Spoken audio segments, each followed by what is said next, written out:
Hello, it's Sarah from Hardcover Hearts, and I'm here today to talk about an amazing audiobook that I just finished. It was a nonfiction about the Mitford Sisters, who were one of the most unbelievable family you'll ever read about, and it's all true. The book that I listened to was called The Six, the story of the Mitford Sisters, but I think it's called Take the Six in the UK. I highly recommend the audiobook. The narration was fantastic. And it was so illuminating. I think it was put out a few years ago, maybe in the last 10 years. So it's a backlist offer. Really great book about an amazing family, and amazing meaning more like stunning, strange. So the Mitford family were a family of seven children, 6 girls, 1 boy. The 6 girls, the oldest was born in 1904 and the last was born in 1920. So they really spanned that period between World War I and World War II in London and in Britain.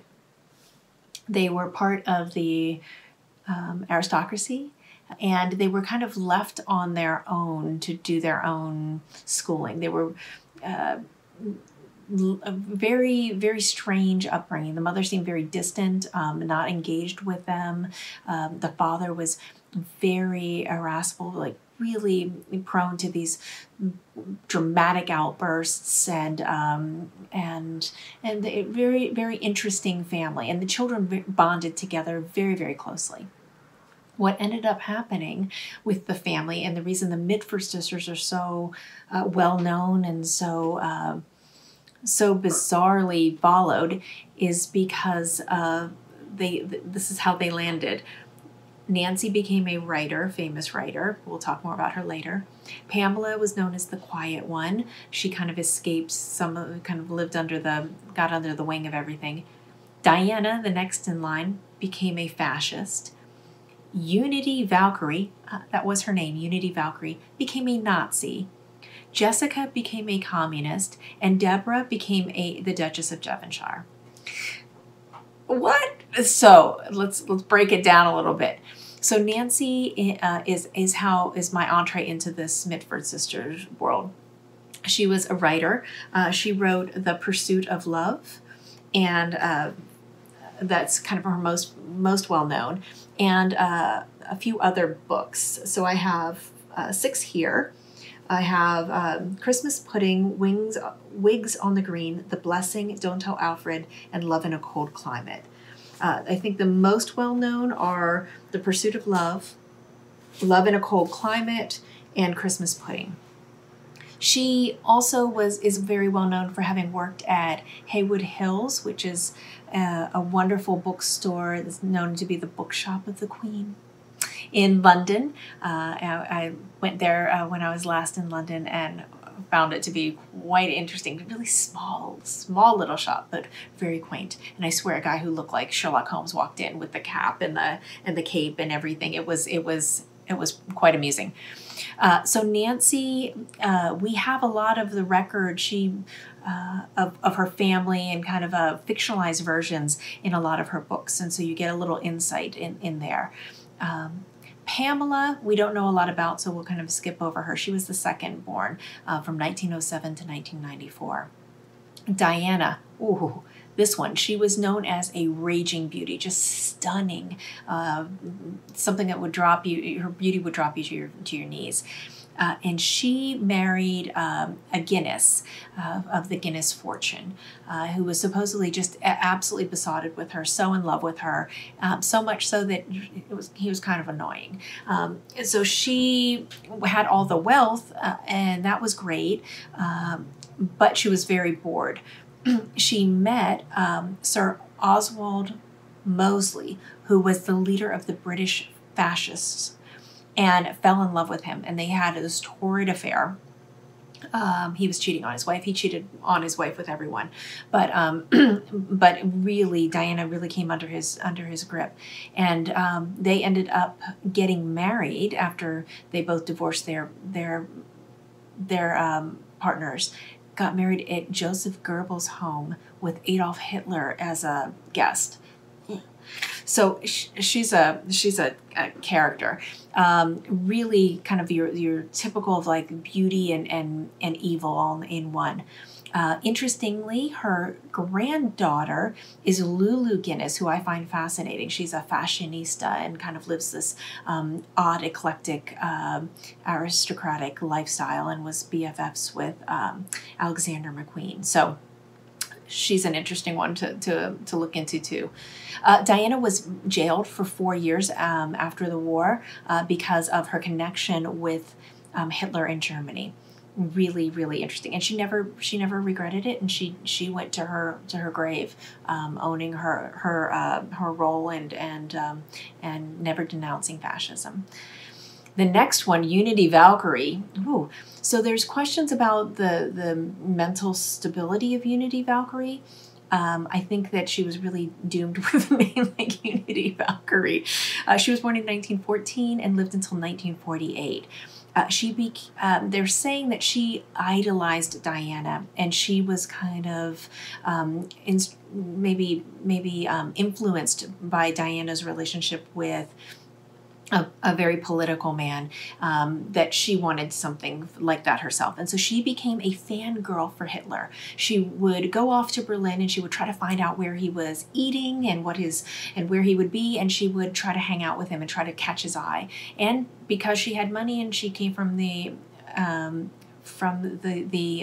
line that she did, she had entree. So she ended up being really close pals with Hitler, and she had this way of being that was very nonchalant, and she just didn't have a lot of airs, and she would just say ridiculous things. She wasn't worried about how she was perceived, and everybody else was kind of walked on eggshells around Hitler, where she just didn't. She just stormed in. She was very tall. They always talked about her bounding into places.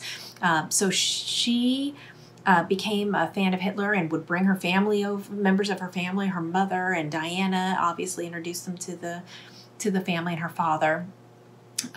Some members of the family were horrified and thought it was absolutely outrageous. Others embraced. So when Britain declared war on Germany, in an act of protest, she decided to kill herself and shot herself in the head and lived. So she made this big, huge play, decided that she was going to kill herself, lived, was shuttled out of Germany to Austria. Winston Churchill made an agreement that she would be safely brought back from Austria to London, and that bullet stayed in her brain. She was never really the same. Actually, a little more off than she was before, and eventually died in 1948 of a hemorrhage because of the bullet in her head. Interesting case study right there.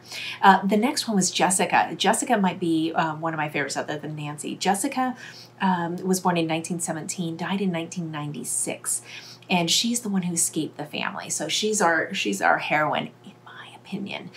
She eloped at age 19 to Winston Churchill's nephew. They eloped to Spain, and they were both communists. They decided to go the communist route, because apparently you have to take a route in this family.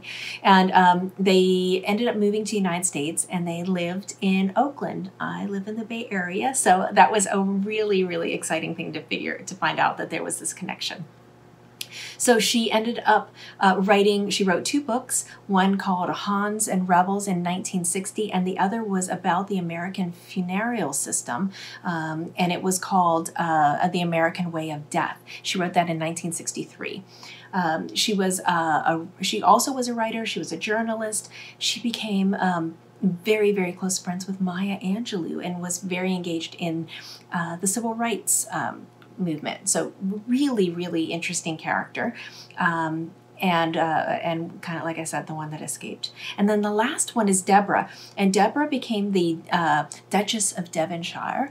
And her claim to fame an interesting contribution, especially in the age of Downton Abbey, where we understand this transition from people who owned these amazing mansions that came through their estates, that came through their lineage, that they had to maintain, and then the change of the economy meant that they didn't have the money to be able to maintain these. She was one of the very first people to restore and modernize and actually turn it into a commercial enterprise so that it could be, money could be put back into the system.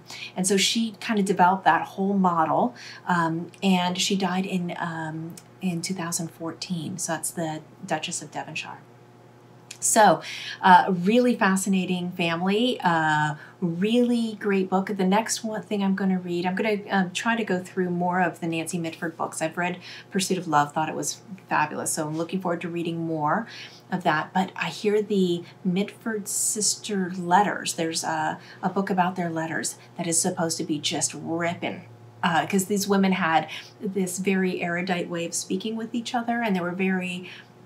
I don't know if sardonic's the right phrase, but they definitely had this humor that was uniquely theirs. So I highly am looking forward to that.